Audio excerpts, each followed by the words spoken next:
College में पढ़ने वाली जो आपकी लड़कियां, उनसे पूछो कि कॉलेज में कभी नमाज भी पढ़ती है नहीं पढ़ती है?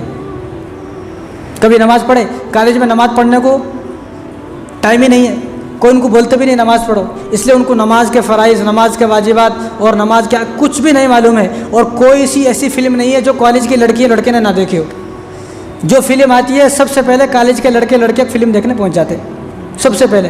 कौन भी इतना फिल्म बाज नहीं है जितना फिल्मबाज कॉलेज के पढ़ने वाले हैं। और कॉलेज में पढ़ने वाले सारी बुराइयों की जड़ उम्मुल खबाइस, हमारे उस्ताद तो फरमाते थे कॉलेज जो है वो उम्मुल खबाइस है, यानी सारी गुनाहों की जड़ कॉलेज है।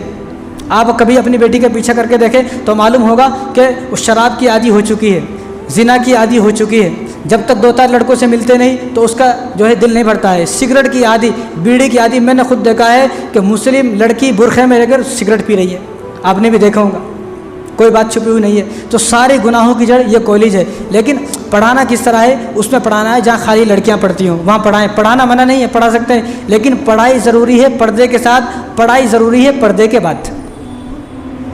जहाँ सब एक साथ पढ़ रहे हो, अब लोग परेशान हैं, मुस्लिम लड़कियाँ भाग रही हैं भाई काय को भाग रही हैं? सोचे आपने इतना मौका दिया, आपने कभी अपनी लड़की से ये पूछा नहीं कि आपके पास ये 50,000 का फ़ोन है कहाँ से आया? मैंने तो कभी 50,000 नहीं दिए। अब वो बहाना लगाती है मैंने थोड़े थोड़े जोड़ के पैसे ले लिए। तो कब दिए इतने पैसे? हम खुद कमा रहे हैं, जोड़ रहे हैं, हमारे पास इतने पैसे नहीं जुड़ रहे। कॉलेज की पढ़ने वाली लड़की को 50,000 रुपये कैसे जुड़ गए भाई? यहाँ रात दिन दुकान पे खड़े हुए हैं, काम कर रहे हैं, कारोबार कर रहे हैं, एक दिन सुकून से पानी नहीं पी सक रहे, एक दिन सुकून से खाना नहीं खा रहे और परेशान है रात दिन। और फिर हमारे पास इतने पैसे नहीं जुड़ रहे। कॉलेज की लड़की के पास देखो तो 50,000 का 1 लाख का आईफोन रहता है और बहाना लगाते हैं मैंने जोड़ कर पैसे ले लिए। भाई तेरी कमाई में बड़ी बरकत है, तो ऐसा कर, हमारे काम करने में तू ही काम कर ले, तू ही चले जा फिर दुकान को। हो सकता है कि हम एक ही महीने में करोड़पति बन जाए। तो पूछे हमारी बेटी के पास इतना फ़ोन, इतना महंगा फ़ोन कहाँ से आया है? इतने महंगे कपड़े कहाँ से आए? आज हमारी देखो, बच्चे पैदा करना आसान है, बच्चे पैदा करना कोई कमाल नहीं है। बच्चे तो कुत्ते के भी हो रहे। खिंजीर मालूम 12 बच्चे होते हैं उसको, 12 से कम नहीं होते, 12 बच्चे, इसलिए उसके थन भी 12 होते हैं। कुत्ते के कितने थन होते हैं आप देखें? 8-6 थन होते हैं। इसलिए कोई भी जो कुत्ते के बच्चे जब पैदा होते हैं तो 6-7 से कम नहीं होते, देखें आप। तो उनके भी बच्चे पैदा हो रहे हैं, लेकिन मुसलमानों के बच्चे पैदा हो रहे हैं। बच्चे होना, बच्चे पैदा करना कोई कमाल की बात नहीं है। जानवरों के बच्चे हो रहे हैं, बच्चों की तरबियत करना ये कमाल की बात है। बच्चे तो सबको हो रहे हैं, असल में बच्चों की तरबियत करना है। तो हमारे नौजवान लड़कियों की कोई तरबियत नहीं है। तरबियत ना होने की वजह से इस्लाम की अज़मत उनको नहीं मालूम, वालिदैन की अज़मत क्या है नहीं मालूम, तो वो अपनी मनमर्जी की ज़िंदगी गुजारते हैं और उनका ख्याल ये है कि हम तो आज़ाद हैं, आज़ाद ख्याल के हैं। तो जब आज़ादी से ज़िंदगी गुजारेंगे तो भुगतो, ये भुगतो कि आपकी बेटी रात को सोएगी, सुबह जब आपको मालूम होगा एक गैर मुस्लिम से उसकी शादी हो गई, फिर आपको रोने की जगह नहीं मिलेगी। खून के आंसू रोगे आप, लेकिन उन आंसू को पूछने वाला कोई भी नहीं मिलेगा। इससे पहले कि ये हालात हमारे ऊपर आ जाएं, उससे पहले अपने घर की फ़िक्र करें। इमाम साहब की बड़ी फ़िक्र है, कहाँ जाता है कहाँ आता है। इमाम साहब अगर 1 मिनट लेट हो गए, 30 सेकंड लेट हो गए तो लोगों के चेहरे लाल हो जाते हैं, आंखें पलट जाती है। वहाँ देखते हैं, घड़ी को देखते हैं, कहाँ गया?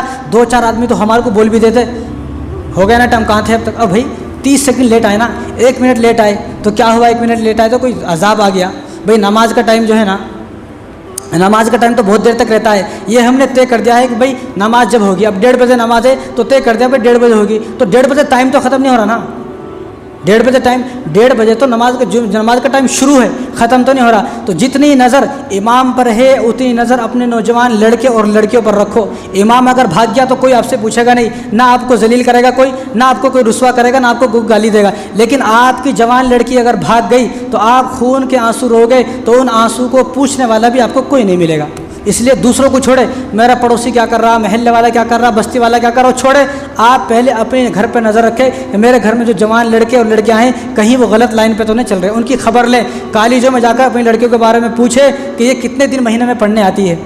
घर से जाती है सुबह सुबह पढ़ने के वास्ते, लेकिन वो बुरखा पहन के जाती है ना, बड़ा खुश है कि मेरी बेटी तो बुरखे में जाती है। भाई बुरखा यहाँ तक ही दिखता है, वहाँ जाने के बाद बुरखा उतार के बैग में रख दिया जाता है और उन्हें डेटिंग को जा रही है। कितने को डेटिंग कर ली उसको नहीं मालूम, उसको खुद नहीं मालूम कितने लोगों से डेट हो चुके हैं वो। तो होते होते बहुत कुछ हो जाता है। तो अपने घर की फिक्र करें। तो कॉलेज, ये कॉलेज जो है ना हर बुराई की जड़ है। पढ़ाना मना नहीं है, लेकिन पढ़ाना किस तरह है? पर्दे के साथ पढ़ाना है, पर्दे के बाद पढ़ाना है। पढ़ाई ज़रूरी है, पर्दे के साथ पढ़ाई ज़रूरी है, पर्दे के बाद पढ़ाई ज़रूरी है, हया के साथ पढ़ाई ज़रूरी है, शर्म के साथ पढ़ाई ज़रूरी है, अदब के साथ पढ़ाई ज़रूरी है। ईमान की अज़मत दिल में होगी तो पढ़ाई काम देगी। ईमान की अज़मत अगर दिल में नहीं है तो किसी गैर मुस्लिम के साथ हमारी लड़की भाग जाएगी। तो जो फ़िरौन है ना, फ़िरौन कैसा बड़ा जालिम था फ़िरौन, तो उसने हज़ारों बच्चों को कत्ल कराया इसलिए कि मूसा पैदा ना हो। अकबर इलाहाबादी बहुत बड़े शायर हैं, वो अंग्रेज़ों के ज़माने के जज थे। जज कोई मौलवी साहब नहीं थे, कोई मुफ्ती साहब नहीं थे, कोई हाफिज़ साहब नहीं थे, जज थे, जज अंग्रेज़ों के ज़माने के। तो उन्होंने क्या कहा, यूँ बच्चों के कत्ल से फ़िरौन बदनाम ना होता, यूँ फ़िरौन बच्चों के कत्ल से बदनाम ना होता। अफसोस के फ़िरौन को भी कॉलेज की ना सूझी। यूँ बच्चों के कत्ल से बदनाम ना होता फ़िरौन, अफसोस के फ़िरौन को कॉलेज की ना सूझी। यानी फ़िरौन को अगर मालूम होता कि सारी बुराइयों की जड़ ये कॉलेज है तो उन्हें कॉलेज खोल लेता, सारी जो नस्ल है ऐसी गुमराह हो जाती, उसको कत्ल करने की ज़रूरत नहीं थी। उसने कत्ल किस लिए किया कि उसके ज़माने में कॉलेज नहीं थे। उसके ज़माने में अगर कॉलेज होते तो हमारे नौजवान लड़के खुद ब खुद कत्ल हो जाते, खुद ब खुद मर जाते।